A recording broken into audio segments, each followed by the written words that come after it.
ગાંધીનગરના મહુડી ખાતે મહાવીર ઘંટાકર્ણ સ્વામીનો ચમત્કારિક હવન. ઘંટાકર્ણ સ્વામીની કેસર પૂજન વિધિ કરવામાં આવી. ચમત્કારિક હવન વર્ષમાં એક જ વાર થાય છે. હવનના સહભાગી બનવા ભક્તો ઉમટ્યા. દર વર્ષે દિવાળીના કાળી ચૌદસના દિવસે મહુડી ખાતે જે છે તે વિશેષ હવન કરવામાં આવતો છે અને આ હવનનું મહત્ત્વ પણ ખૂબ મહત્ત્વનો છે, કારણ કે ઘંટાકર્ણ મહાવીર સ્વામીના જે છે તે અહીંયા આગળ મોટી સંખ્યામાં ભક્તો આવતા હોય છે, પૂજાપાઠ કરતા હોય છે અને આ દિવસના જે હવન થતા હોય છે તેનું મહત્ત્વ ખૂબ જ વધારે છે. અત્યારે આપ દ્રશ્યોમાં જોઈ રહ્યા છો, વર્ષમાં એક વાર જે છે તે ઘંટાકર્ણ મહાવીર સ્વામીના જે છે તે સોનાના આભૂષણ જે છે તે ઉતારીને વરખ કરીને તેમની વિધિવત રીતે પૂજા થાય છે. અહીંયા આગળ હવન થાય છે. 108 જેટલા લાડુઓ જે છે તે મૂકવામાં આવે છે. હરેક ઘંટ ઉપર એક ઘંટ વાગી છે. ઘંટ ઉપર જે છે તે દોરાને ગાંઠ મરાય છે. ઘંટાકર્ણ મહાવીર સ્વામીના નામનો જાપ થાય છે. અહીંયા આગળ કેટલાક ભક્તો છે તેમની સાથે વાત કરીશું. સૌથી પહેલાં તો આપનું નામ જણાવશો અને ખાસ કરીને મહુડી ખાતે દર વર્ષે કાળી ચૌદસે જે હવન થાય છે એનું મહત્ત્વ શું છે? હા, મારું નામ દીક્ષિત હસમુભાઈ શાહ છે અને હું આ મહુડી ગામનો જ વતની છું અને અમે રહીએ છીએ મુંબઈ, પણ વર્ષોથી અમે દિવાળી અહીંયા અમારા ગામમાં જ કરીએ છીએ. મહત્ત્વનું એ કે અમારા જે બુદ્ધિસાગર મહારાજ સાહેબ વર્ષો પહેલાં એમને જોયું કે લોકો અંધવિશ્વાસ, લોકોની આદિ વ્યાધિ ઉપાધિ લોકો બહુ છે, તો એમને 3 દિવસનો અઠ્ઠમ કરીને સાધના કરી અને એમને આ આકૃતિ એમના સ્વપ્નમાં આવી. એ આકૃતિ એમને 5 કુંવારી બાલિકાથી એમને એક જે પથ્થર હોય જે આકૃતિ હમણાં બની છે એ આકૃતિથી એમને ઘંટાકર વીરની આકૃતિ બનાવી અને અહીંયા સ્થાપના કરી. અને મહત્ત્વનું કામ એ કે જૈન અને અજૈન હરેક લોકો આ ઘંટાકર વીર દાદાને માને છે, પૂજે છે અને એમના દુઃખ સંકટ અને એમના હરેક મુશ્કેલો દૂર થાય છે. અને ખાસ કરીને કાળી ચૌદસનું મહત્ત્વ એ છે કે વર્ષોથી આ કાળી ચૌદસનો હવન થાય છે. હવનમાં 108 ડંકા થાય છે અને એ ડંકામાં હરેકના એક અલગ મંત્રો હોય છે. એ મંત્રો લોકોને, ભક્તોને એ શ્રદ્ધા છે કે આ 108 ડંકા માળા પૂરી કરવાથી એમને જે દુઃખ ઉપદ્રવ અને જે સંકટો છે એ દૂર થશે અને વીર દાદા પ્રત્યક્ષ છે. એ કોઈ જાત પાત કોઈને જોતા નથી. જૈન હોય અજૈન હોય હરેકને સાક્ષાત એમને સહાય કરે છે. જે દિલથી જે મનોકામના કાળી ચૌદસના હવનમાં જે માને છે એમને એ હરેક પૂર્ણ થાય છે. ચોક્કસ. અહીંયા બીજા પણ એક ભક્તો તેમની સાથે વાત કરીશું. આપ પણ અહીંયા આગળ વર્ષોથી આવો છો, કેવા પ્રકારની તૈયારીઓ છે અને મહત્ત્વ કેવું હોય છે? અમારે આ તૈયારી લગભગ 1 મહિના પહેલાંથી તૈયારી ચાલે છે.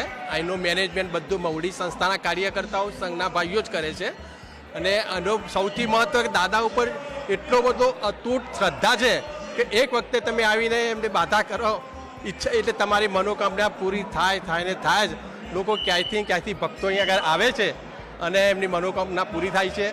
આનો ઇતિહાસ તો બહુ વર્ષોથી ચાલ્યો આવ્યો છે, પણ ડે બાય ડે આની પ્રગતિ થતી જ જાય છે. આપ પણ સામેથી જોતા હશો કે કેટલો મહિમા વધતો જાય છે. ખાસ કરીને અત્યારે જે પૂજા વિધિ થાય છે વર્ષમાં એક જ વાર આ થતી હોય છે, અત્યારે શું વિધિ ચાલી રહી છે? અગર આમ તો તમે જોયો હશે કે ગોલ્ડન વરખથી ઘંટાકર દાદા 12 મહિનો જોવા મળે છે, પણ 13ની રાતે મધ્યરાત્રિએ આ આખો વરખ પૂજારી અને મહુડીના મોટા અધિકારીઓ બેસીને એ આખી રાત એ સોનાનો વરખ નીકાળે છે. એ વરખ નીકાળ્યા પછી તમને ઓરિજિનલ મૂર્તિ જે બુદ્ધિસાગર મહારાજ સાહેબે પ્રતિષ્ઠિત કરી હતી એના તમને દર્શન થાય છે. અને પૂરો વર્ષ દરમિયાન તમને ખાલી ફૂલ પૂજા કરી શકો છો, પણ તે તમે અત્યારના જોઈ શકો છો કે કેસર પૂજા, જે કેસર પૂજા વર્ષમાં એક જ વાર થાય છે, એ ખાલી કાળી ચૌદસના દિવસે થશે અને એ પણ 12 વાગ્યા સુધી હવનની પહેલાં આ કેસર પૂજા માંગલિક કરવામાં આવશે.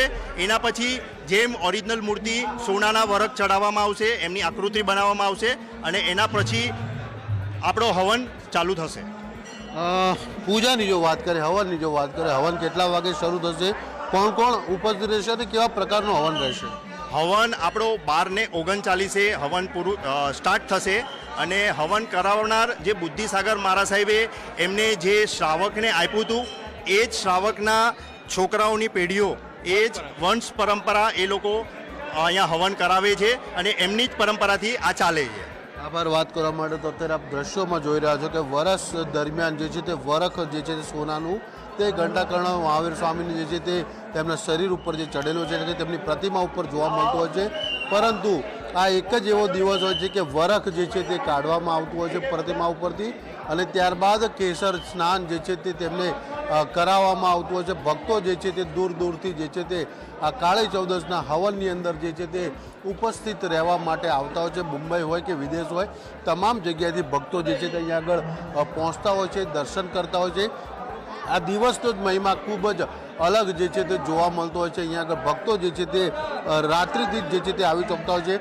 અહીંયા આગળ હવનની તમામ જે સાધન સામગ્રી છે તે પણ તૈયાર કરી દેવામાં આવી છે. અહીંયા આગળ આ બધા દ્રશ્યોમાં જોઈ રહ્યા છો કે કપૂર સહિતના જે ચંદનના લાકડા જે હોવા જોઈએ તે તમામ તૈયારીઓ જે છે તે અહીંયા આગળ કરી દેવામાં આવે છે. પંચામૃત છે, શુદ્ધ ઘી છે, આ તમામ જે હવનલક્ષી જે સાધન સામગ્રી છે તે અહીંયા આગળ ગોઠવી દેવામાં આવે છે. ભક્તો પણ આપ જોઈ રહ્યા છો, સામે ભક્તો પણ જે છે તે હવનની રાહ જોઈને બેઠા છે કે ક્યારે હવનનો આરંભ થાય, કારણ કે 12:39 જે છે તે હવનનો આરંભ થશે અને ભક્તો જે છે તે અહીંયા આગળ ઘંટાકર્ણ મહાવીર સ્વામીના જે છે તે દર્શન કરશે અને હવનની અંદર જે છે તે સહભાગી થશે તે પોતાની મનોકામના જે છે તે માંગશે અને 108 ડંકાઓ જે છે તે પડશે. તે હરેક ડંકા ઉપર એક ગાંઠ ભક્તો જે છે તે દોરા ઉપર બાંધશે ને એ દોરો જે છે તે પોતાના હાથ કે ગળા ઉપર ધારણ કરશે, જેથી આવનારું વર્ષ તેમનું શુભદાય રહે, મંગલમય બની રહે તે પ્રકારના આશીર્વાદ લઈને મવડીથી ભક્તો જે છે તે જશે.